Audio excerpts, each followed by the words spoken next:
ICC champions trophy century ಕಾವು ಜೋರಾಗಿದೆ. ಭಾರತದಲ್ಲಿ cricket ಧರ್ಮವೇ ಆಗಿದ್ದು ಅದಕ್ಕೊಬ್ಬ ದೇವರು ಕೂಡ ಇದ್ದಾರೆ. ಅದರಲ್ಲೂ ಭಾರತ ಪಾಕಿಸ್ತಾನ ಹೈ ವೋಲ್ಟೇಜ್ ಪಂದ್ಯಕ್ಕೆ ದೇಶವೇ ಸಾಕ್ಷಿಯಾಗ್ತಾ ಇದೆ.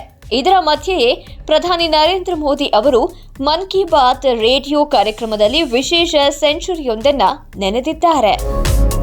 ಮನ್ ಕಿ ಬಾತ್ 119ನೇ ಸರಣಿಯ ರೇಡಿಯೋ ಕಾರ್ಯಕ್ರಮದಲ್ಲಿ ದೇಶದ ಜನರನ್ನ ಉದ್ದೇಶಿಸಿ ಮೋದಿ ಮಾತನಾಡಿದ್ರು.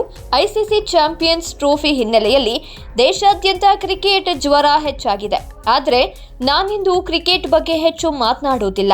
ಆದರೆ ಇಸ್ರೋ ಕೆಲ ದಿನಗಳ ಹಿಂದಷ್ಟೇ 100ನೇ ರಾಕೆಟ್ ಉಡಾವಣೆ ಮಾಡುವ ಮೂಲಕ ಇತಿಹಾಸ ಸೃಷ್ಟಿಸಿದೆ. ಇಸ್ರೋದ ಈ ಸೆಂಚುರಿಯು ದೇಶದ ಬಾಹ್ಯಾಕಾಶ ಹಾಗೂ ವಿಜ್ಞಾನ ಕ್ಷೇತ್ರಕ್ಕೆ ಹೊಸ ದೃಷ್ಟಿಕೋನವನ್ನೇ ನೀಡಿದೆ ಅಂತ ತಿಳಿಸಿದ್ರು.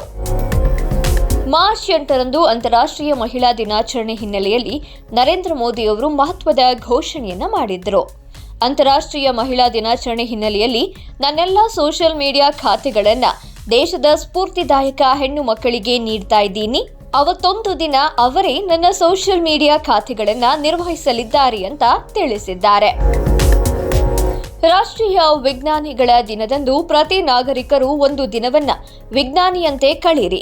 ಅವತ್ತು ಬಾಹ್ಯಾಕಾಶ ಕೇಂದ್ರಗಳು, ಪ್ರಯೋಗಾಲಯಗಳಿಗೆ ಭೇಟಿ ನೀಡಿ. ಭಾರತ ಕೃತಕ ಬುದ್ಧಿಮತ್ತೆ ತಂತ್ರಜ್ಞಾನದಲ್ಲಿ ಮೈಲುಗಲ್ಲು ಸಾಧಿಸ್ತಾ ಇದೆ. ಇತ್ತೀಚೆಗೆ ಪ್ಯಾರಿಸ್ಗೆ ಭೇಟಿ ನೀಡಿದಾಗ ಎಐ ಸಮಿಟ್ನಲ್ಲಿ ಪಾಲ್ಗೊಂಡೆ. ಎಐ ತಂತ್ರಜ್ಞಾನದಲ್ಲಿ ಭಾರತದ ಪ್ರಗತಿಯನ್ನ ಪ್ರತಿಯೊಂದು ದೇಶಗಳು ಬಣ್ಣಿಸಿವೆ. ಆರೋಗ್ಯಕ್ಕೆ ಪ್ರತಿಯೊಬ್ಬರೂ ಆದ್ಯತೆಯನ್ನ ನೀಡಬೇಕು. ಇನ್ಮುಂದೆ ಎಲ್ಲರೂ ಅಡುಗೆ ಎಣ್ಣೆಯ ಬಳಕೆಯನ್ನ 10% ತಗ್ಗಿಸಬೇಕು. ಆರೋಗ್ಯಯುತ ದೇಶದಿಂದ ಮಾತ್ರ ಏಳಿಗೆ ಸಾಧ್ಯ.